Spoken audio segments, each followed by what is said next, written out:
एक सुंदर सा गांव था। वो गांव बहुत ही सुंदर था। वहाँ की ताजी हवाएं, फूलों की खुशबू और हवा में उड़ते हुए पक्षी, ऐसा नजारा जो बहुत सुंदर था। उसी गांव में एक घर था जिसमें पवन और उसकी पत्नी शीला रहती थी। वो दोनों घर में बैठे हुए थे। तभी शीला आती है और रामू से कहती है, ओ जी, सुनो ना। हमारी शादी को 2 साल हो चुके हैं, पर अभी तक तुम ना मुझे कभी घुमाने ले गए और ना खिलाने, और तो शॉपिंग भी नहीं करवाई। तो मैं सोच रही थी, क्यों ना कल हम कहीं बाहर चले घूमने। क्या 2 साल हो गए?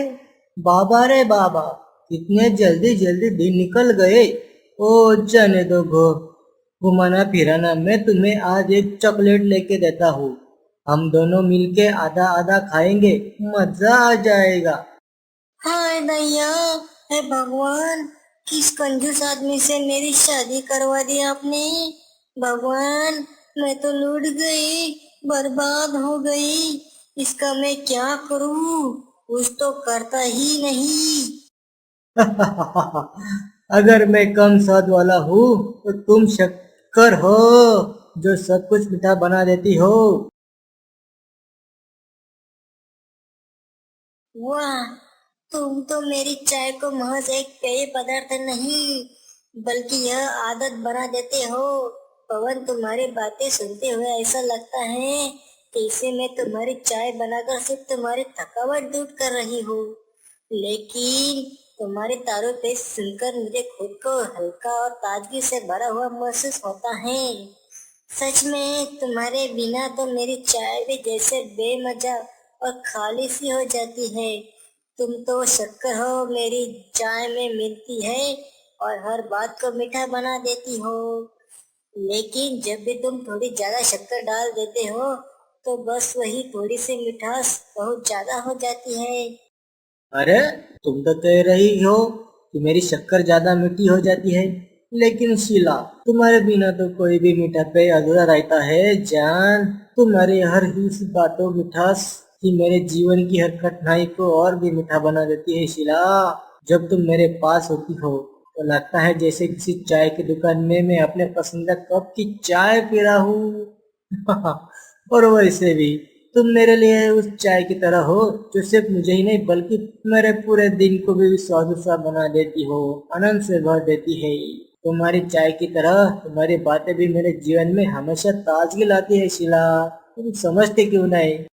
पवन, जब तुम मुझे ऐसी बातें करते हो ना, तो मुझे लगता है कि तुम सिर्फ चाय के कप में नहीं, बल्कि मेरे हर विचार और हर दिल की बात में छुपे हो। तुम्हारे बिना मेरी चाय भी सुनी रहती है, और तुम्हारे साथ तो लगता है जैसे मेरी जिंदगी का हर लम्हा खास होता जाता है। तुम हमेशा मेरे साथ हो, और यह महसूस होता है कि जब भी तुम चाय के कप के पास होते हो, तो मेरी दुनिया बिल्कुल सही चल रही होती है। क्या? क्या?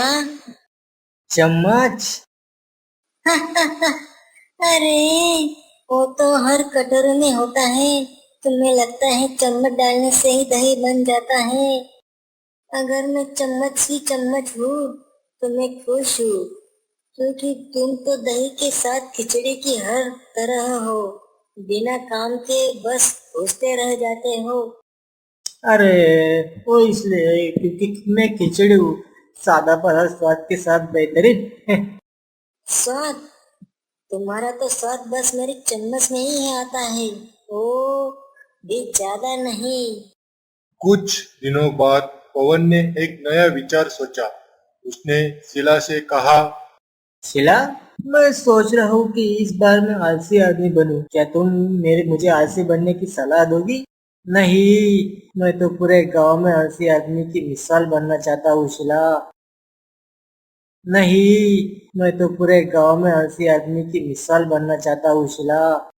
अगर तुम आलसी आदमी बनना चाहते हो, तो तुम्हें पहले से ही आलसी की डिग्री मिल चुकी है।